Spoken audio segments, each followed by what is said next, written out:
3:30, but I'm going to pause for just a couple minutes because I know that Commissioner Howard is en route, and I think it's easier for us to delay 2 or 3 minutes than it is to have somebody come in once we've started, if that's all right with you.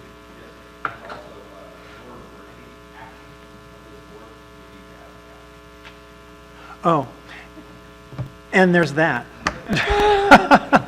So thank you. So give us just a couple minutes and we will get started.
We will call to order the Solid Waste Management Authority of the City of Crescent City and County of Del Norte, State of California, to our regular meeting Tuesday, December 20th, 2016. I will just make a note that in the agenda, it still lists our previous meeting times as 4:15. It's actually whatever time it is, 3:34. We'll call to order, and if you would please call the roll. Commissioner Howard. Commissioner Inscore. Here. Okay, help me on your last name. Greeno. Greeno. Commissioner Greeno. Here. Commissioner Naffa. Here. All right, very good. We will begin with the Pledge of Allegiance. Begin. I pledge allegiance to the flag of the United States of America and to the republic for which it stands, one nation, under God, indivisible, with liberty and justice for all. Thank you. We will open up public comment. Any member of the public may address the Solid Waste Management Authority on any matter on or off the agenda. And after receiving recognition from myself, if you would please give your name and address for the record, we'd appreciate that, and we will attempt to keep our comments to 3 minutes. Do we have any general public comment this afternoon? Seeing none, we will close public comment then, and we will move on into our open session items. We have some items on our consent agenda. The approval of the minutes from our regular session of November 22nd, the approval of a claim to Clean Harbors Environmental Services for $27,600, a claim to Patel and Associates for $6,300, a claim to the State Water Resources Control Board for $30,625, and a budget transfer in the amount of $5,587. Do I have any public comment on the consent calendar? Seeing none, I'll bring it back to the board. Motion to approve items 1.1 through 1.5. Have a motion. Do I have a second? Second. Very good. Could you please poll the vote? Commissioner Inscore. Yes. Commissioner Greeno. Yes. Commissioner Naffa. Yes. Commissioner Howard. Yes. Very good. Thank you. We'll move on then to our directors and treasurers report. We have, there are 5 items on the agenda. Some of those are actual items on the rest of the agenda, but Mr. Ward, if you would like to take us through those things, and then we will address anything specifically that we have to when it comes to the agenda. Right. Thank you, Chair Inscore. So in general, it's been a busy but relatively quiet December. we have a few items, the most significant of which is items 4.1 and 4.2 on today's agenda. Essentially, it's an email from Julie Bedoric of Julindra ending their relationship with Recology Del Norte and as a processor for the materials collected by Recology. In addition, this last month we had a couple of offers to participate in grant programs that are being administered by others. So, for instance, the Thermostat Recycling Corporation has offered to include us in a mail-in rebate program to try to increase the number of thermostats that are brought in for recycling. They're offering a $10 incentive to folks who can bring those in. And we've also had been reached by the Product Stewardship Institute, which is a national group under a USDA grant, and they are looking at expanding and improving our household hazardous waste programs. It's not exactly clear how, what resources they'll be bringing to our programs, whether it's outreach or additional research, but it looks like those are good things to be able to participate in terms of building on our existing programs. And generally, refuse site attendant Haley Smith has become a permanent member of the authority staff, and Darren Davis has quit his employment with the authority. So those are some staff changes. With that, I'd be happy to answer any questions.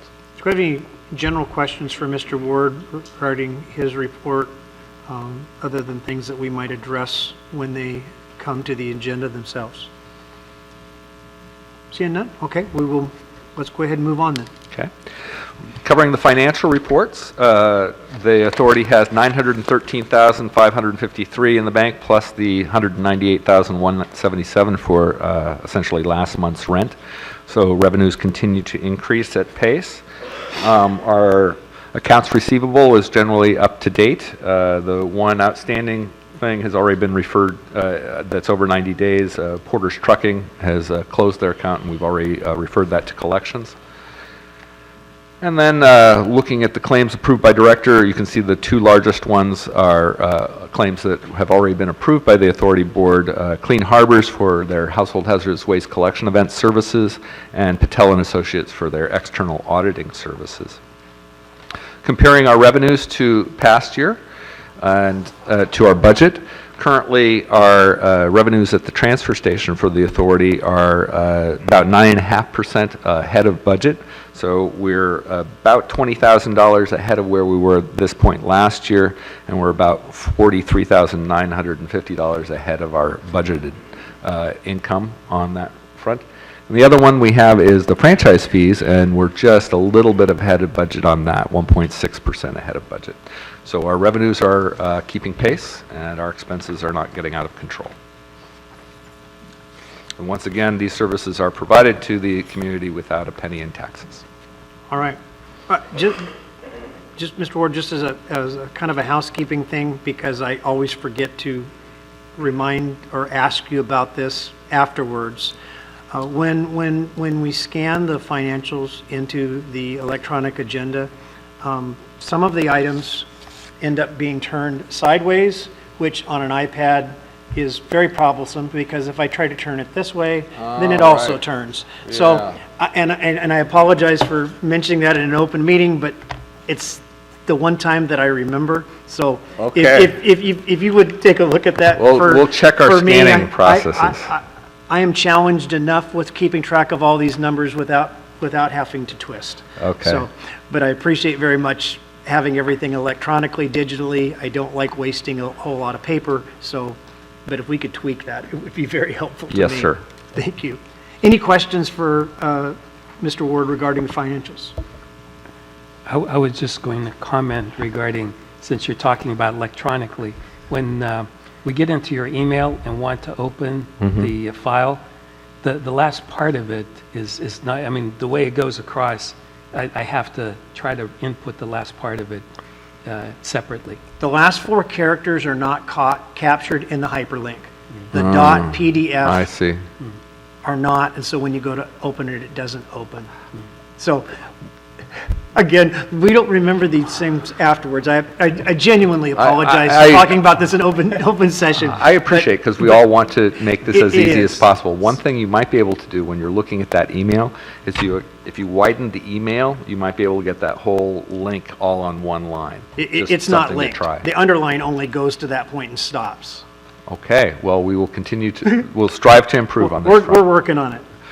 I'm very thankful that we're doing as much stuff as we do electronically. okay. Because the masses of paper that government generates that gets looked at and thrown away is just atrocious. when If look at- because I appreciate this is frustrating to the board, but to the extent, because we're working on one set of computers, and you're working perhaps on a different one, if it ever doesn't work for you, immediately email us back, Yeah. and we'll take care of it. And we can't always go to the website and pop it from there as well. You can, that's where it always is. Yeah, okay. Going back to the more pressing details. Mr. Howard? Subject. We had discussed previously about including the P&Ls. Yes? They are correct me if I'm wrong, but following the AR summary, you'll see the year-to-date budget and the variance. Is that what you were looking for, No. sir? Okay.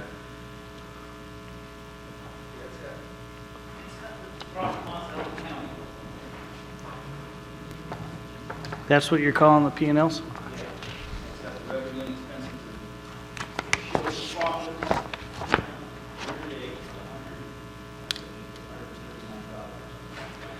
So the statement of revenues and expenditures?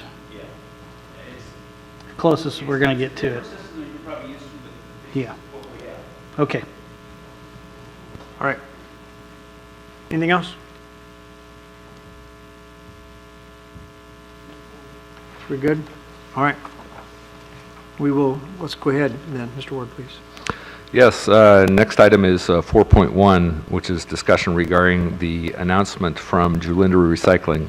In your agenda packet, you'll see a copy of an email from Julie Bedorick, and Jeremy Herber of Recology is here. Would you care to comment, Mr. Herber? Yeah, come on up, Jeremy. Jeremy Herbert, General Manager for Recology.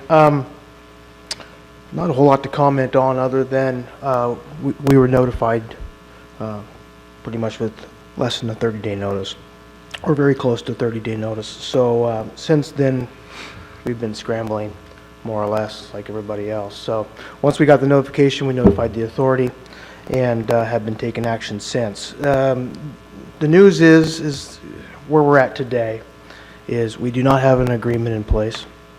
We do technically have a verbal agreement I got 2 hours ago that we have somewhere to take the material not to exceed of 90 days. So this is a temporary fix, just to move the materials. The materials we are collecting will continue to be recycled correctly, so that is good news. But as for a long-term solution, we do not have one. A couple of the facilities that we've been working with are also in the process of possibly shutting down. So it is not good news for Northern California in any means. So temporarily, we're going to continue to move this material. There shouldn't be any impact to the community or our customers of any sort at this time. But for a long-term solution, unfortunately, we're still working on that. The material that's being collected now, are you going to be moving this pre-sorted, or are you going to be doing any pre-sort, or is it all just going as is right now? It's going to go as is collected directly to, as of right now, it's going to be going to the Humboldt Waste Authority recycling side, where it's going to be inefficiently dumped on the floor and will be reloaded into another trailer heading to Willits. That is our temporary solution for now. Without confirming anything, Willits is also in financial despair. And so Humboldt Waste Authority is now in the same situation as we're facing here, that they are looking for a solution as well for their material. So they have agreed to help us out to take our material for the time being while we try to find a longer-term solution. right now, there's not one. So what we ask pretty much is for, of course, the lenience. We're going to continue to do this material. We're going to move it correctly. We're going to do the right thing with it. We just don't have a final solution, and we're working really hard to get one. We would like to find a location we can grab directly from here and take it straight to a processor is the most efficient way to do it. As of right now, there'll be additional fees that we're going to be on the hook for having to pay to reload this material to another truck, and so on and so forth. So it's not a good solution in any way, but the wheels will continue to turn. Okay. That's where we're at right now. Yes, Mr. Neff. Have the state legislators been notified in the sense that this appears to be a problem that's going to be statewide, or at least in our region? That is correct. More or less, Jalindra had notified, first of all, they notified Cal Recycle. My understanding is, and I'm not going to get into her business because it's not my deal, but my understanding is that she's going to do her best to continue to run the CRB material, the buyback center. She's going to make a go of it and see if that's going to work or not. I don't know. All I know is that as of January 1, no material will be dumped there after that. So we've been working on permits and stormwaters and relocation of a new location for us to dump temporarily, do a transfer. We've got equipment coming from San Francisco. It's en route right now with loaders, tractor trailers.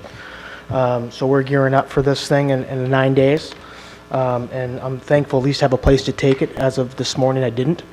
Also to answer your question as well, Senator Wood's office has been notified, and they've got some field representatives that are now inquiring at multiple locations, just not Del Norte, but other locations as well, trying to put the pieces together of why this continues to happen throughout the state of California.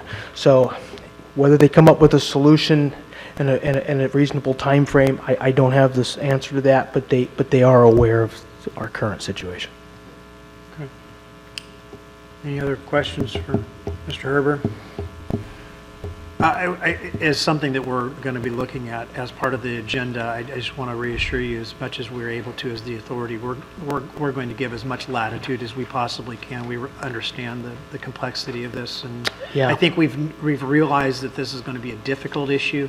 I'm not sure any of us realize just how much of a perfect storm this is becoming with recycling, and so just so you realize that we are aware of that, and we're going to do the very best that we can to work through this process with you, and appreciate your willingness to Yeah. to I appreciate do what you that. can. Yeah. You can't do what you can't do. Yeah, again, we're working on a longer term solution. That's where we're at right now. I'm going to be traveling tomorrow, along with after the holidays, going a little bit deeper south, trying to find a home for this material where it's going to be done efficiently as possible, if that's even possible, coming from our location. But one way or the other, I can guarantee that the material we do collect will be dealt with correctly, as discussed and as an agreement that we have. We just don't have a permanent home for it. That's all I can say. So, Okay. Yes. Does this represent any unforeseen costs to you as far as transporting the material south? absolutely, it's a huge hit for us. Not only to mention that, when we originally got into this contract, we did not have at that time any trucking costs. Also, we're going to be getting hit with floor costs, because really we have to unload a full 136-yard trailer, which is the biggest in the industry. It's big. It's a 50-footer, 14 feet high. This thing's going to have to be pretty much dumped on the floor, and we'll have to be reloaded into another truck going further south, and we're going to be hit with fees on that too. So it's going to get expensive. I don't have those numbers, because we really just, as of 2 hours ago, I finally got, hey, we'll take your material for up to 90 days. We can't guarantee after the 91st. So that's a verbal over the phone. I'm heading down there tomorrow to actually, can you put something on paper to guarantee me that I have something here for 90 days? But they pretty much said after 90 days, they can't guarantee anything. So we'll be back on our own. Sure. Yeah. Mr. Ward, what's our agreement under the contract with Recology as far as potential rate increases in the future? Could they approach us in the near future because of their costs increasing, or are they pretty much locked into a set rate for the length of the contract, barring unforeseen circumstances? How's that work?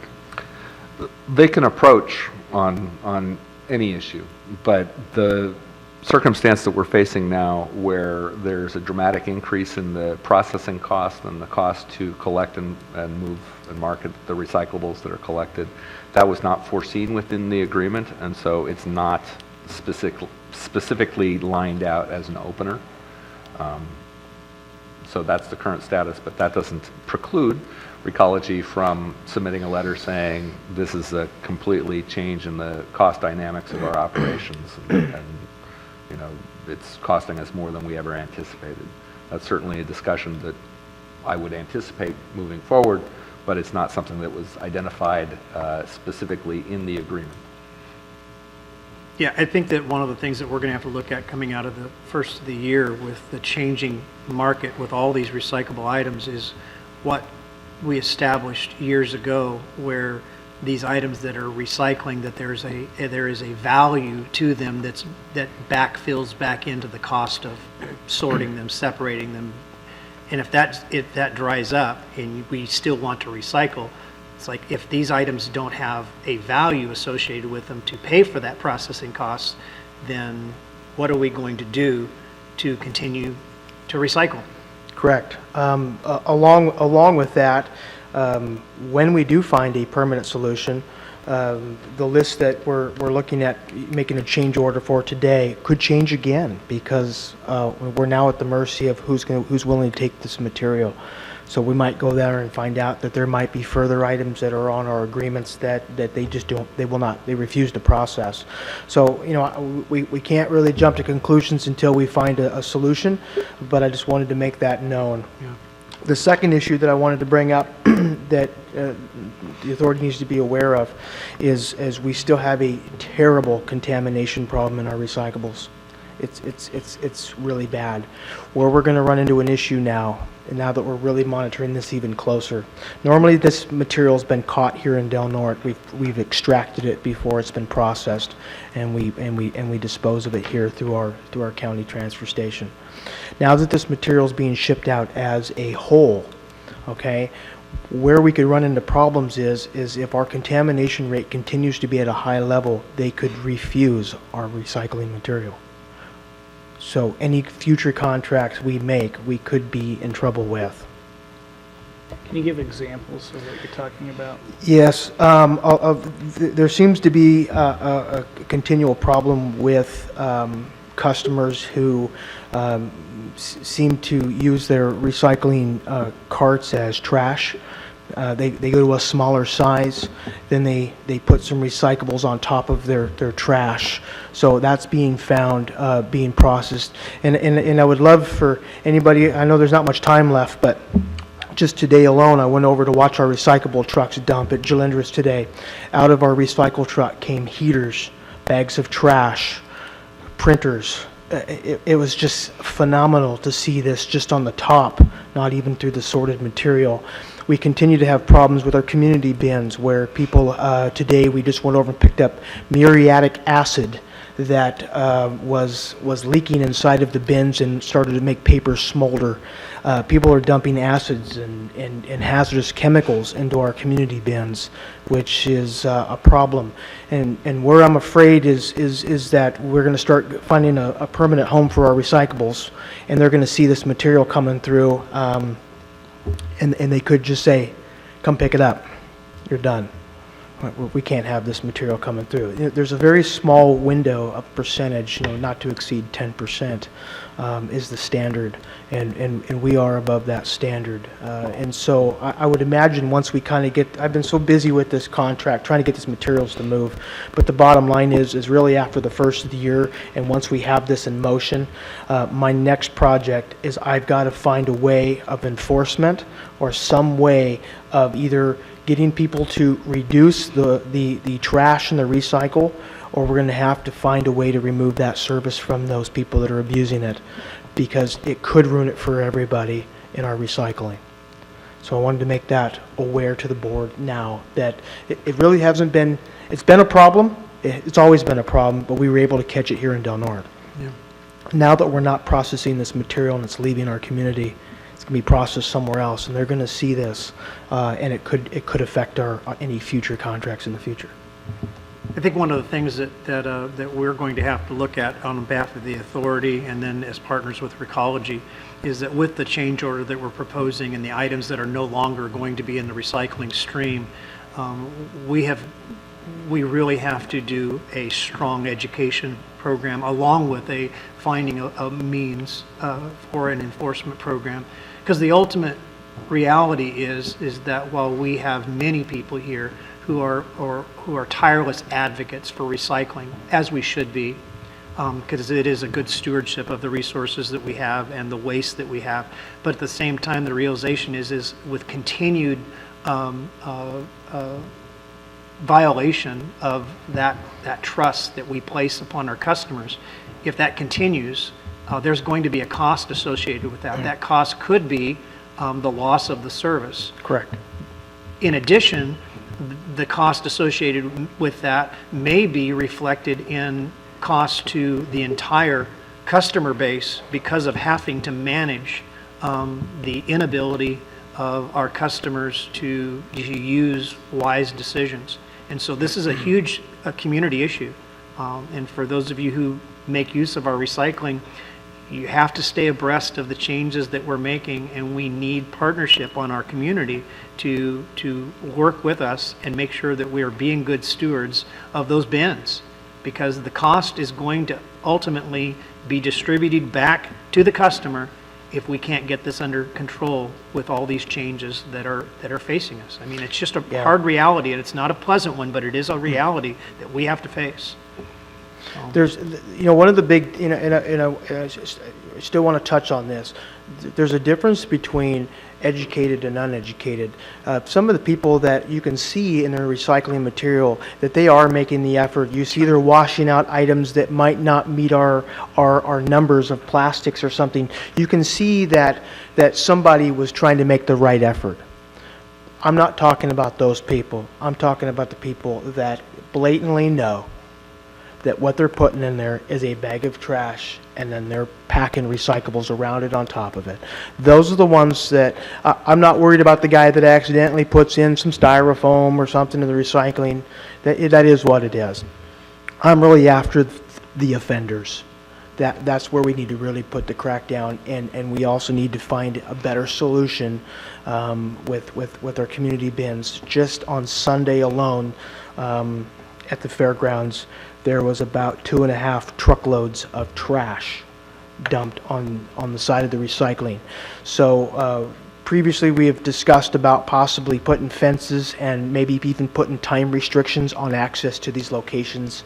And I think we're going to have to revisit this moving forward after the first of the year. We have to get this under control, or it's going to really affect the customer base here in Del Norte County that has service Recologies, and it's just going to impact us terribly if we don't do something. Well, one of the things that we possibly may have a transition with the County Board of Supervisors with their appointments. So and since Commissioner McClure is obviously will not be here, Right. I just want to give you assurance that we will continue with a recycling ad hoc committee to continue to work with Recology to make sure that we are staying abreast of these things and being good partners to help make sure that we are serving our community. And we're ensuring that our community is abiding by the guidelines that we have laid out for them. And so Correct. I appreciate that. I just want you Yeah. to know that the authority is making a commitment to continue to work with you to bring about these changes that we need to. And we do appreciate it very much. Okay. Any other questions for me, or? Anything? All right. Thank you. Yep, Jeremy, thank you. appreciate it. Mr. Ward, anything that you'd like to add or actionable item that you want us to address to us? On 4.1, I just thought I would inform the board that as an ongoing issue, the bottle bill, AB 2020, California bottle bill that establishes the deposit system in California, is significantly challenged. And there have been hundreds of convenience zone recycling centers across the state have closed in the last few years, in part because of the downturn in the plastics market, in part because of the way that they're paid processing fees through CalRecycle. So this is a significant issue of concern. Also, generally the legislature, the word that I've heard from lobbyists in the field, is that the legislature in general is tired of trying to fix the bottle bill, because every year there's a few new fixes that are done, and every year, the next year it comes back that there are significant issues with it. So they're looking towards a more permanent fix, though it's hard to say exactly what that is. Word is that when the governor's draft budget, proposed budget, comes out on January 10th, we'll have a better idea of what fix it is that they're considering or proposing. But I am working with colleagues across the state so that we will have workshops in Northern and Southern California in March of next year to discuss some of the changes that are being considered for the bottle bill. So that's an effort to try to make sure that our rural perspective is absolutely part of that discussion and not just an afterthought.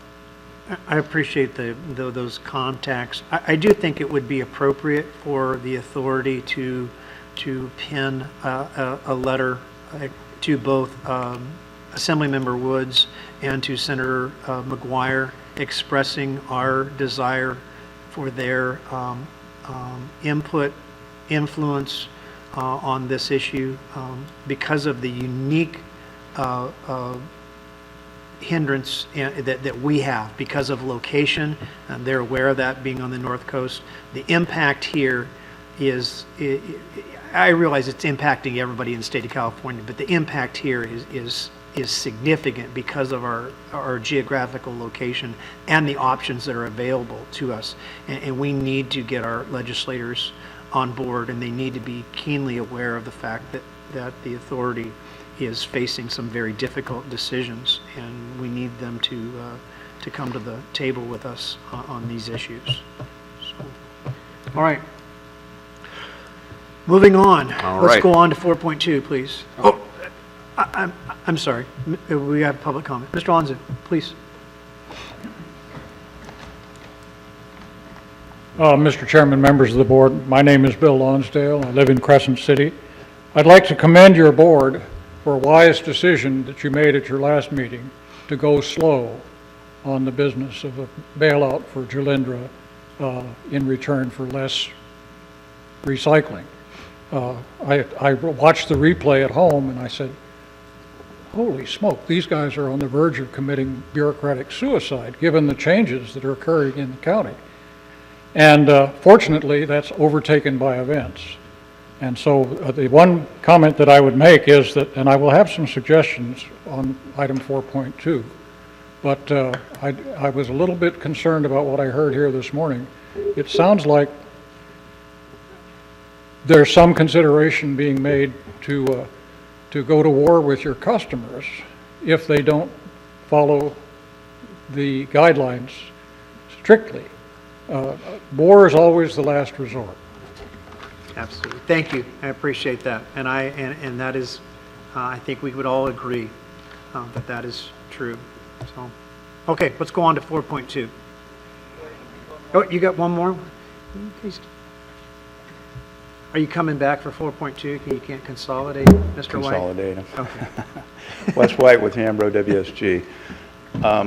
Since I'm involved in the industry and pretty knowledgeable about it, I thought it would behoove the board to just get affirmation of one of Mr. Herbert's comments, which is these outside recyclers are not going to stand for contamination over a certain amount of rate. So the gravity of the situation is pretty high. They're going to reject the load, and then Recology is going to be out of luck, and we as a community are going to be out of luck. So it's a major problem. The other thing that I think I may have expressed before, but I think needs to be expressed again, is a trend in the industry. The industry did really well. I'm talking about specifically the recycling portion of the solid waste industry. And they thought they were doing a great thing when they got into all these MRFs and expensive MRFs, and now they got huge overheads running huge volumes. Commodity prices were up. When commodity prices were down, they figured out this isn't so good. So what the trend in the industry is, and you just to put in the back of your minds there, is to go to a processing fee and then do some kind of split on the sale of the commodities. That covers the cost of the processing. And then separately, you know, if there's any left over on the sale of commodity, that's the way things seem to work. But again, I just wanted to affirm my concern about this community and the gravity of the situation of contamination in the trash. I don't know the solution, but it is very serious. So, thank you. Thank you. Anybody else on 4.1 before I'll try one more time to get us on to 4.2. All this stuff is connected, and so, but I appreciate very much the comments. All right, Mr. Ward. 4.2 is a change order negotiated with Recology to reduce the variety of materials included in the recycling stream, and this change order would specifically eliminate as recyclable materials expanded polystyrene, also known as styrofoam, which includes block, packing, peanuts, and containers, cartons, including gable-top containers for milk, juice, and other beverages, hard, rigid plastics, such as packaging, toys, car seats, and automotive plastics, and film plastics, including plastic bags, bubble wrap, cellophane, shrink wrap, and low-density polyethylene film. So all of these materials that have been recyclable since July 2011 are no longer recyclable in Del Norte County after the approval of this change order. In addition, this change order gives some flexibility to Recology. Our collections agreement is structured so that Recology is obliged to have a processing agreement with a company, either processing the recyclable materials themselves through a Recology company, or having a processing agreement with a company that's able to process the materials that they collect.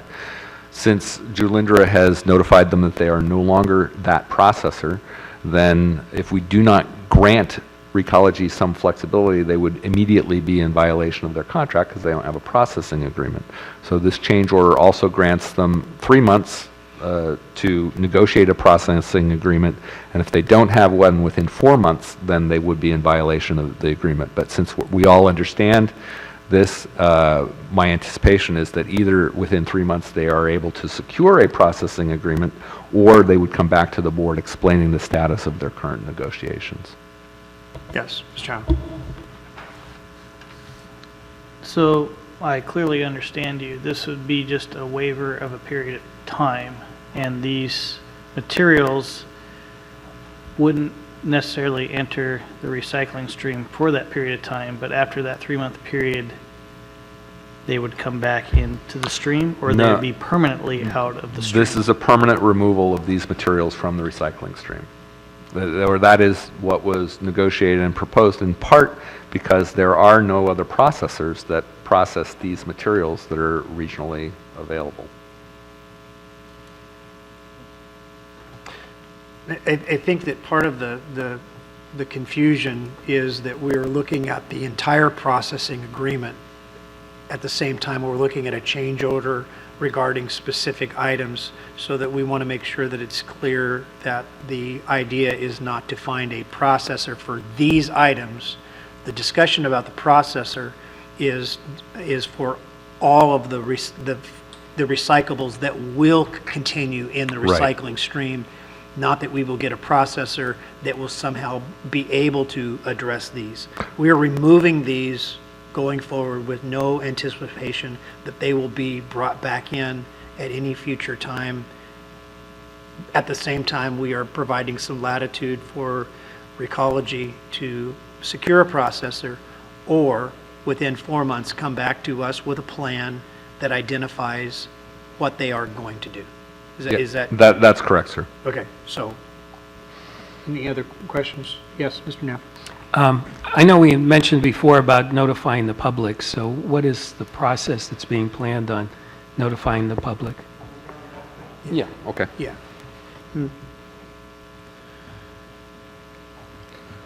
We've already started the process with the styrofoam, with the styrofoam pickup, because we didn't want that extra material going into people's trash cans and causing them to upgrade and service. We didn't want that to happen. So we're doing a styrofoam pickup. We've already started that out in the radio, doing notifications. One of our plans for outreach, okay, which is very expensive to roll this out with radio, newspaper, functions like this, we kind of need to know where we're going and what they take. What I don't want to do is confuse the community. If I start doing an outreach plan right now of what we're currently doing, and we start educating the community, and then we find out in 60 days that we're going to a different processor and they don't do this and this, we just confused a lot of people. So we are doing what is pretty much the material list that we provided last month showed that these 4 items that we just listed, the milk cartons, the styrofoam, nobody's taking that other than Del Norte at that time. So no matter what processor we go in Northern California, nobody takes this stuff. They haven't been taking, just Del Norte's been taking it. So we feel safe enough to be able to say, we're going to remove these items right off the top because nobody takes it. Now, there could be a chance, once we find a processor, that the remaining materials in our contracted list will be okay and they'll take it all. It just depends on where we go. Others might say, hey, we'll take everything but this. So we don't know. We're kind of at the mercy of wherever we go to process this material. They're going to hand me a list saying this is what we accept, and then this is what we'll bring back to the board saying this is the processor that's willing to take our material. Unfortunately, it's not like we have 5 or 6 to choose from and we get to pick the best deal for Del Norte County. We're lucky just to get one to even take it. That's where we're at. And really, the worst case solution would be 8 hours south, which would be Marysville. That is the final destination, and that is just not a good solution for us. We need to find something closer, and we're working on that. So is the intent then, assuming we approve this change order, that like in your next month's bill, that you will just identify to all your customers, please do not place these 4 items in your recycling any Correct. longer? Yeah, okay. Yeah, in our billing statements, which are going out, along with some of our internal outreach, our websites, these types of items, because it's a permanent change, we have no problem rolling that out, radio, newspaper, hey, moving forward, please do not place styrofoam. In fact, those ads, I think, have already been out. We've already placed those out. So that's telling people, hey, don't put styrofoam in your recycling anymore, but if you would like, place them in a separate bag, give Recology a call, we'll pick them up at no additional charge. We've started the outreach on those items because they're a known item we can discuss. These other items, to spend the money on them now would just be confusion to the community until we have a permanent solution in place. Okay. So there's nobody else within Northern California, and I'm not sure how you're defining that is taking any of these materials. That is correct. So I think it was I believe it was the last one, I showed a list of all the counties within, man, it was probably 3-4 hours a year. Nobody was taking this material, milk cartons. 3 or 4 hours a year. Yeah. I mean, let's talk further south. You said Marysville, Sacramento. Marysville How and far south are you Sacramento. looking? Well, I didn't go that far south. I'm talking in the northern sector, pretty much down to, I can't remember, I'd have to get my list on the counties. There were some larger counties. Humboldt County doesn't take it, and I believe there's another one on the other side. I'd have to get my last sheet. And it might be in this previous statement here. I can't remember. There was a list that I put out in the last meeting that showed the different counties, what they accepted, what they didn't. And I'd have to pull that back up for you, sir. Sure. And then, in addition, do we have any idea how much material we're talking about in these 4 categories in tons per month? Minimal. Or any, Minimal. The tonnage on this stuff is very minimal. It's mostly all lightweight. It's just this very light plastic, light styrofoam. It's a minimal amount of material. I would say I think when we did the calculations, it was under 2%. Yeah. 1 or 2%. of the total volume? Of the for total, all 4 of the total categories? volume, and the weight associated with this is very tiny. Yeah, It's a I believe small that when amount. we looked at this with the recycling ad hoc, these four items represented approximately 2% of the entire recycling stream. Yeah. And from a Very weight tiny. standpoint, it's much less than 2% of the total volume weight. But these four items, it's not like these are the majority of what is recycled, Correct. either by volume or by weight. And when we, You know, so it's, and when we did the calculations with Jalindra, these items that we're discussing here, even though they were the smallest percentage of what we were seeing coming through the recycling, were about 35% of the cost to process and move. It was the highest cost because they had to go so far and had to be moved so fast, and we just didn't have the volume for it. So the material was actually rotting at the facility before we could even process it and find anybody to take it. And as Mr. White and Mr. Herber have pointed out regarding contamination, since these materials are not recyclable wherever they would be processed, they are nothing but contaminants. And so one of the ways that we can try to reduce that contamination is to try to eliminate these materials from the recycling stream. Mr. Reno? You had stated that you'd looked in Northern California. Is there a possibility we could look in Oregon? Is there some place closer that we could do business with that would expedite the process? It's a great question. We went to Rogue Valley, and Rogue Valley only takes about 6 materials.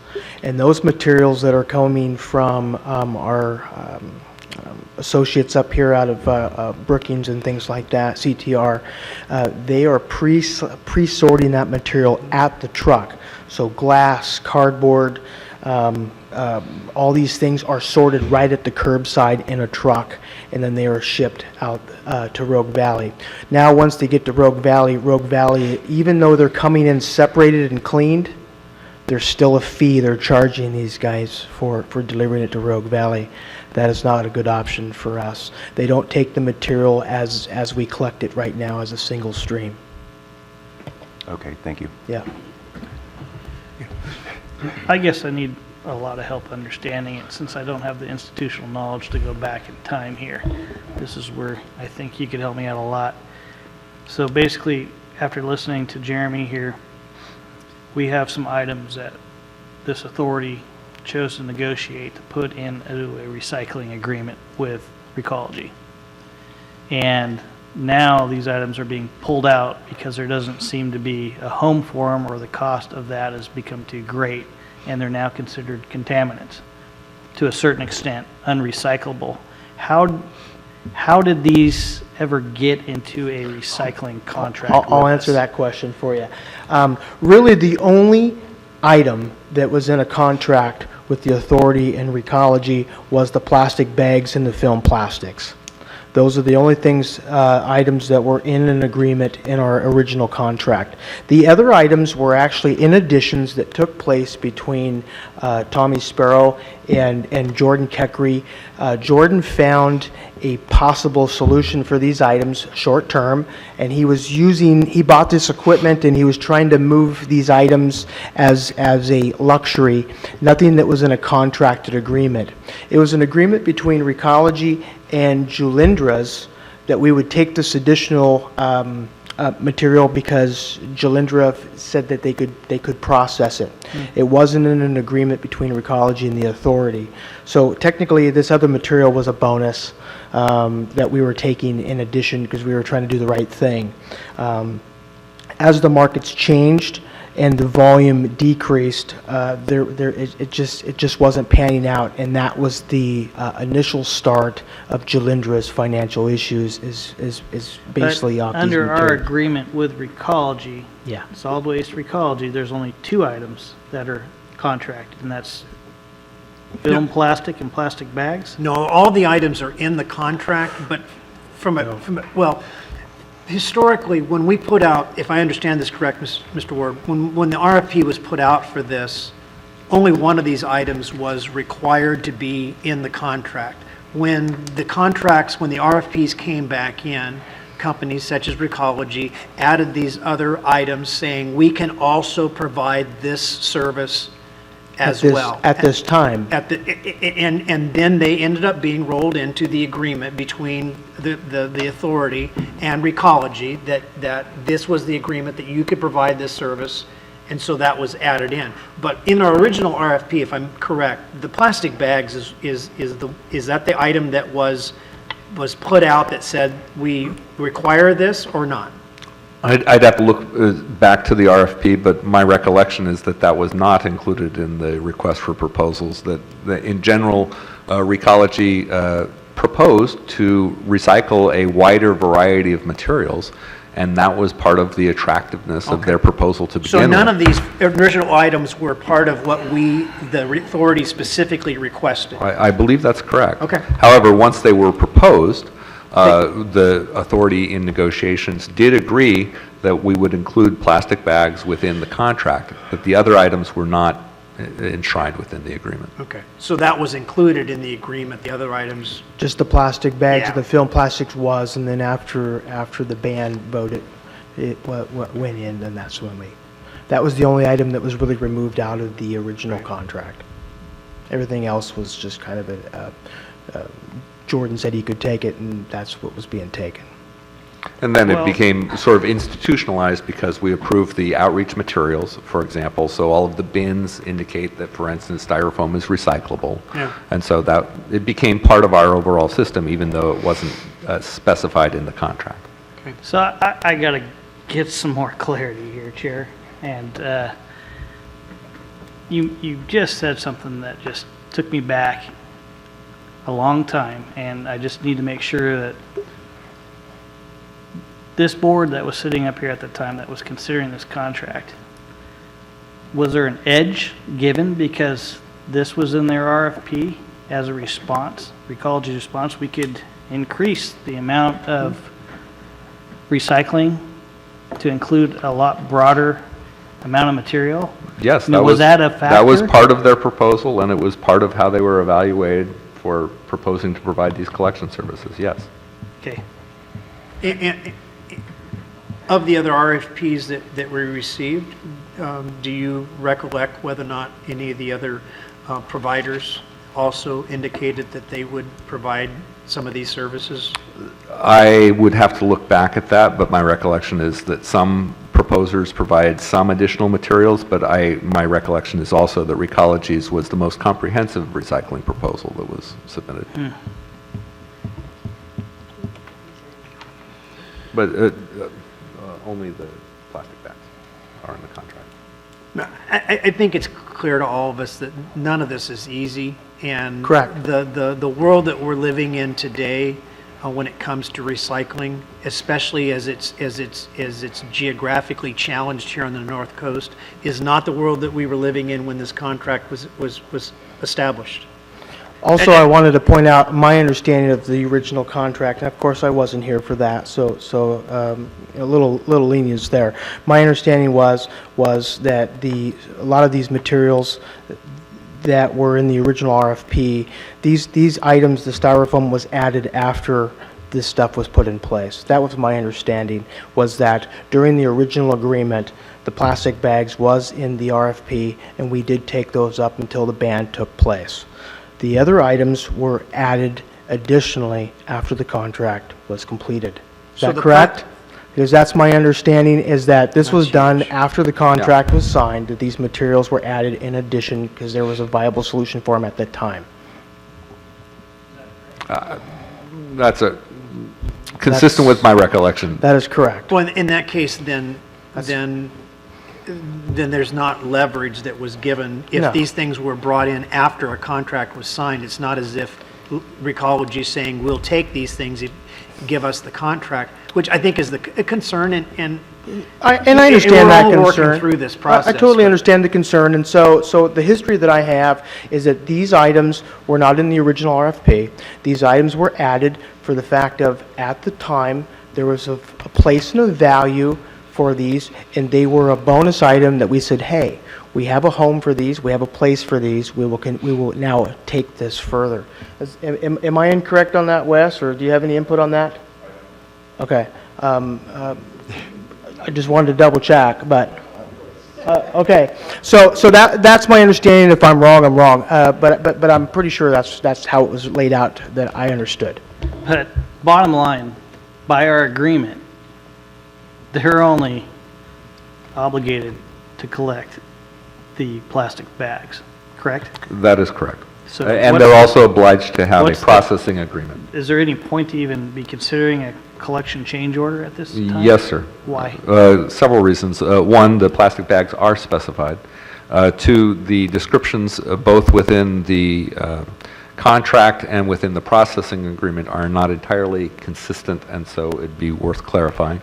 And the third reason would be the flexibility in terms of securing a new processing agreement. And this is something I didn't catch when we did agenda review. It may have been clearer had we addressed the processing agreement separately from this change order, so that it's clear that the processing issue is not directly tied to these items. It's tied to the processing in general. And I think that maybe there's some confusion with those two things, that it's nice to roll everything into one sometimes, but sometimes rolling everything into one makes it confusing for all of us. And obviously, this is a very confusing process for all of us. I'm sure Mr. Greeno is sitting here going, why on earth did you put me here? I hope not to make it any more confusing for you. And sometimes I just kind of look around going, well, we're going to get through this somehow. I agree. It's going to be Agreed. okay. I just have faith. Okay, thank you. Okay. I have one more question. So what do we do with these things now? They just go into the trash? That's correct. That's, okay. Yep. Okay, so, we have any public comment? I'm sure we do. Mr. Lonsdale, please. Mr. Chairman, members of the board, Bill Lonsdale again. I very rarely, perhaps never, criticize Recology. They're wonderful people, they do a wonderful job, and I'm totally satisfied as a customer with the service that I get. And, but I received a flyer in this morning's bill, and unfortunately, the part that is really good and shows how great they are is the schedule for next year. If you read it carefully, you'll notice that they are maximizing the service on the street and not taking advantage any more than is required of holidays and that sort of thing, and they make up for it in the same week. That's remarkable. I've never had that kind of service before. But I will take issue with the guidelines for recycling. They're way too general. They do not tell us the thing that as customers we need to know. What can I put in the blue barrel and what can I put in the gray barrel? That's all I need to know. And yet the combination of this, the definitions here on the handout or the flyer, and then what is in our agenda item, very confusing. Mm-hmm. You know, what is, the agenda item speaks of film plastics. Well, Mr. Ward gave a better explanation by saying it's cling wrap, it's this kind of wrap, it's that kind of wrap. In the flyer, it says no plastic shopping bags. Does that mean just the single-use bags? Or does it mean a plastic bag that you got for multiple use that now got so dirty you have to throw it away? What does it mean? And I'll grant you that what the general manager said about waiting for the proper time and not confusing people is valid. But when the proper time comes, I think that we need to go back for public education to the basics. This is what goes in the blue barrel. This is what goes in the gray barrel. Simple as that. I can understand that as a customer. Thank you. Mr. Alonso, I thank you very much for that. I think that Mr. Herbert would be the first to agree that the better we can educate and the sooner that we can get to a understanding of what's going to go in each bin and the proper color, and the sooner we can get that sticker on the underside of those lids, and maybe for some of us we need pictures because we just can't read the instructions, whatever that is. I think that you're absolutely right. We have got to educate, and we have got to make sure that our public realizes how crucial this is. And obviously, we don't have time, Recology doesn't have time, the authority is not going to assign a commissioner a week to wander around to enforce recycling, but we have to work together at this, and so I appreciate your input, and I think that our community needs to take that to heart.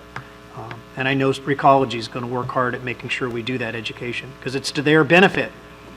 Contamination, it's to their benefit to educate as best as possible. So, yeah, this is exciting, huh? Who would have ever thought that talking trash would be this much fun? So, sorry. Okay, so we are going to bring the change order back. Do we have any other public comment? Come on, you got to laugh. It's almost the holiday season. We got to enjoy life. You're smiling. Thank you. I appreciate that. We're going to bring the change order back then, and it's collections change order number 9, and I would bring it back to the commission the authority, if we have a motion.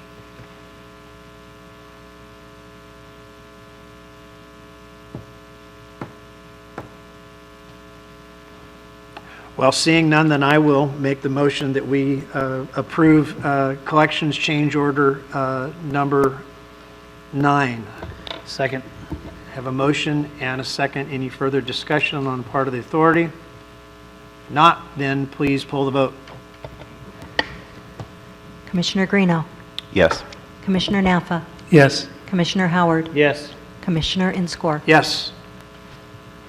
All right, very good. Thank you for that robust discussion, and I appreciate everybody's hard work, Mr. Herber especially, the challenges that you are facing.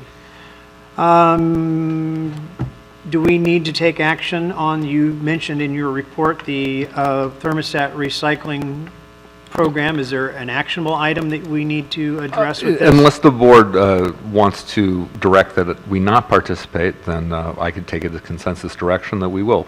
I think that the idea that now that a person who brings in a thermostat can get money as opposed to just being able to drop it off is a wonderful idea. I Right. don't think that anybody would like to take that money out of any of our customers' hands, do we? Good. So this is particularly for liquid mercury thermostats. They're the old tilt switch kind. Tilt switch style. But essentially $10 per mercury thermostat if you bring them in. So that's especially hopefully attractive to heating, ventilation, and air conditioning contractors. All right, so for our local contractors or for those who are doing some remodeling, get rid of those old thermostats, bring them out to the authority, and we'll get you $10 for those. Thank you. Great. All right, moving on then in our agenda. What is, I can just scroll back here. Moving on to other general solid waste matters. You want to talk to us about 6.1 concerning Elk Valley Road? The Local Transportation Commission is developing an Elk Valley Road multimodal corridor plan. And so we have drafted up this letter for submittal as comments on that plan. And we are asserting the authority's continued interest in having commercial truck traffic allowed to use the entire length of Elk Valley Road. Both Hambro's long-haul trucks access 199 using that road, and of course, Recology's trucks run the full length of that road as well, plus our self-haul customers. So for all of those reasons, we really do need to maintain commercial truck access along the full length of the road, regardless of access for pedestrians or bicyclists. Okay. Anybody have any questions for Mr. Ward regarding the letter? Any public comment regarding the multimodal corridor plan for Elk Valley Road? Okay, seeing none, then do you need... As I did add a paragraph at the bottom saying this letter was reviewed and approved by the authority board. Unless you'd like me to change that language, I would very much appreciate approval to submit. All right. I'll make a motion. I have a motion. Do I have a second? Second. Doesn't involve any expenditure of funds, so I'll simply take a voice vote. All in favor, say aye. Aye. Aye. Opposed? Very good. Thank you, Mr. Ward, for that. Very good. And our next item, the RFP regarding computer information technology support. Yes, generally we've been lacking services on this front for several months. Our contractor that we had been using, ITESP, has been essentially unresponsive despite our need for software updates and a variety of activities. And so to not be in a standstill mode for multiple months, we recommend that we be directed to release this RFP, and we'll come back to the board with a recommended proposal. Okay, Mr. Howard. Chair, just to be clear, this is under the professional services line item? That's correct. Okay. Any questions about sending out this RFP? Okay. Do you just need consensus? Yes, that would be fine. Okay, we have any public comment regarding the RFP for computer information technology? Make the motion to approve. Okay. Have a- Second. Have a motion and a second. We're not going to expend any money to put out the RFP, are we? No, there would be no money expended until after we've hired for the contract, but we may make some small adjustments. We're still investigating, for instance, the insurance requirements, so we may make some small changes before the RFP is released. Okay, so we have a motion and a second to send out this RFP. All in favor, say aye. Aye. Aye. Opposed? Very good. All right, what do we have left? Well, the work plan, which we'll discuss in more detail come January when we have the new appointments from the county, and then we have a couple of closed session items. All right. So, we have any public comment on our ongoing item of the solid waste work priorities plan? Having none, we will close that, and we will adjourn from our regular session to address the closed session items. Do we expect to have anything to report out of closed session? No, sir. Since we do not expect anything, you're welcome to wait around out here and say goodbye to us when we come back. But if you do not, we would like to wish you all very much a Merry Christmas, Happy Holidays, Happy Hanukkah. Spend time with your family. Thank you for being here today.